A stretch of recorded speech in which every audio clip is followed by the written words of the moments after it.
pag-asa ngayong araw na ito, nagtitipon, hindi lamang bilang magkang partido, kung hindi bilang patibay ng isang pangako na pagsisilbihan natin ng bagong lakas, bagong anyo, at bagong kahusayan ang ating mga kababayan.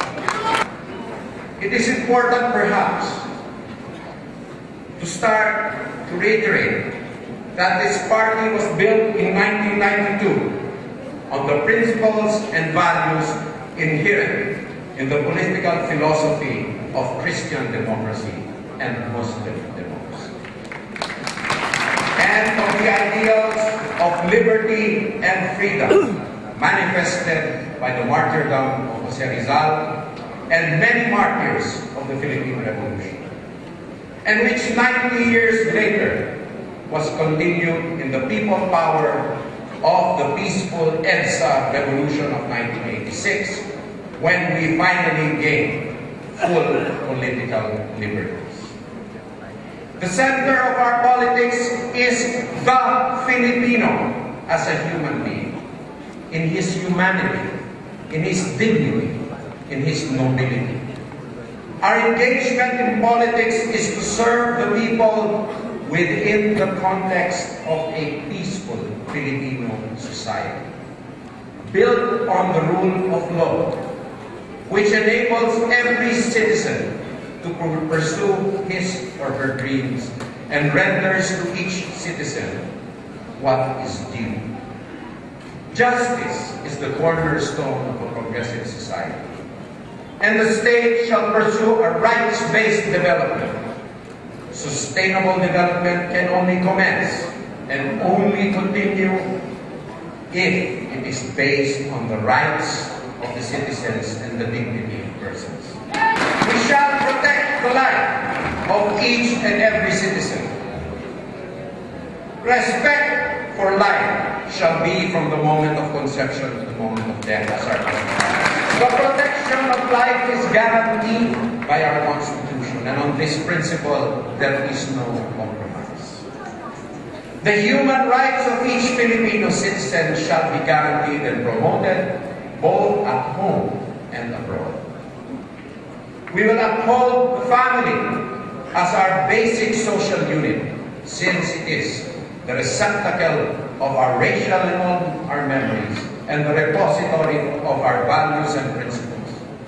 The right of parents to bring up their children cannot be violated, since children are the coming generations.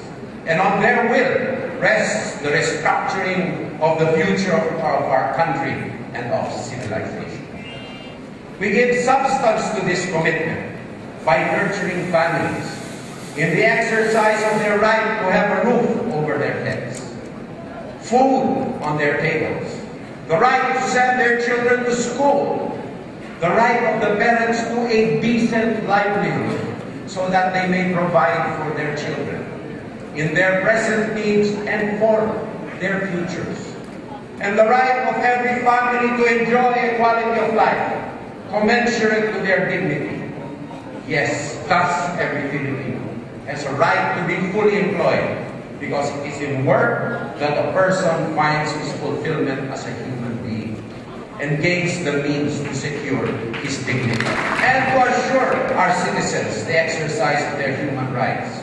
Together as a country, we shall address the four phases of poverty: poverty of the mind, poverty of the pocket, poverty of the environment, and poverty of relationships.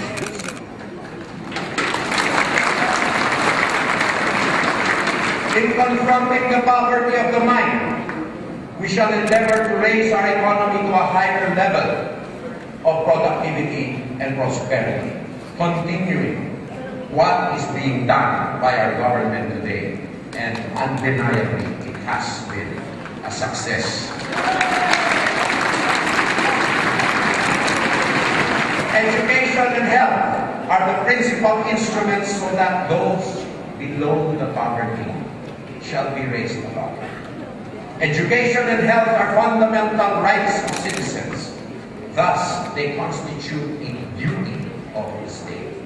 Like the IRA or the LGUs, the poor shall have a direct share of the annual national income to ensure that their children can complete quality basic education.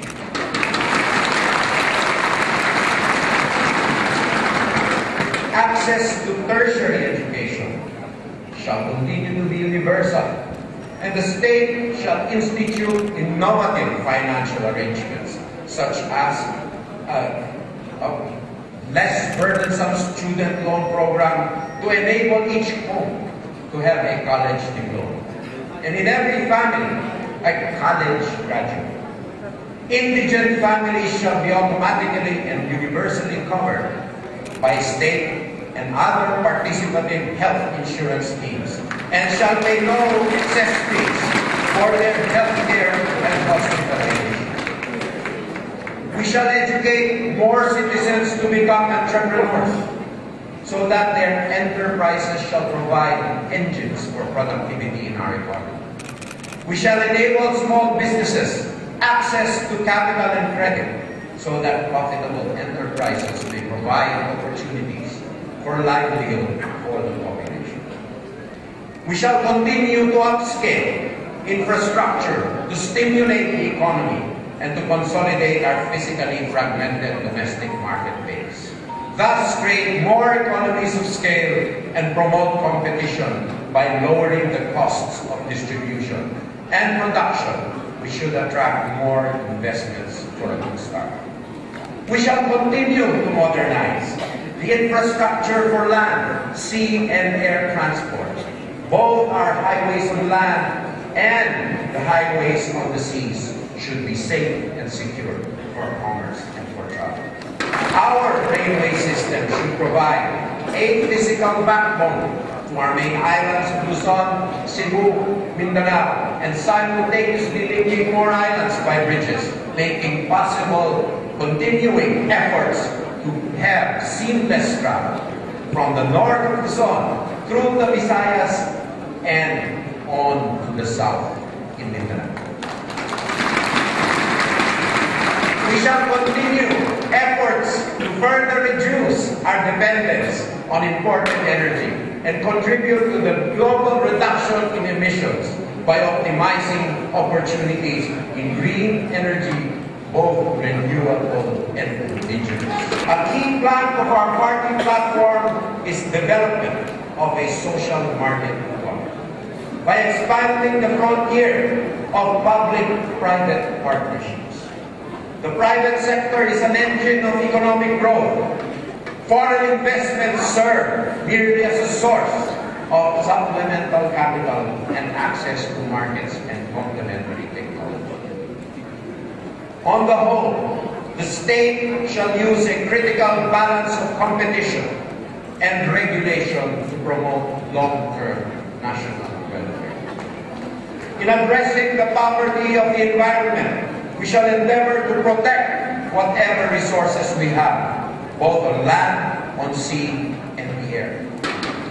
Our resources are finite, and we must nurture for our current needs and consciously regenerate them for future generations. In addressing the poverty of relations, we shall endeavor to spur and sustain civic spirit in our neighborhoods, in our communities, workplaces, enterprises, our societies and institutions. Continue to strengthen the relationships between persons and people. We shall endeavor to promote arts and culture and sports to build our social capital. Every citizen has a responsibility and a duty towards their neighbors, and the next generation shall be one of these most important of our neighbors. We will reiterate our commitment to strengthening these four pillars of our society. The pillars are makadiyos, makatapo, makabayan, makakalikasan. With the EDSA revolution, we have won our political liberties. These we should protect and we should strengthen. We have won these after a century of struggle, and we vow, all of us us here should vow that we shall not lose them.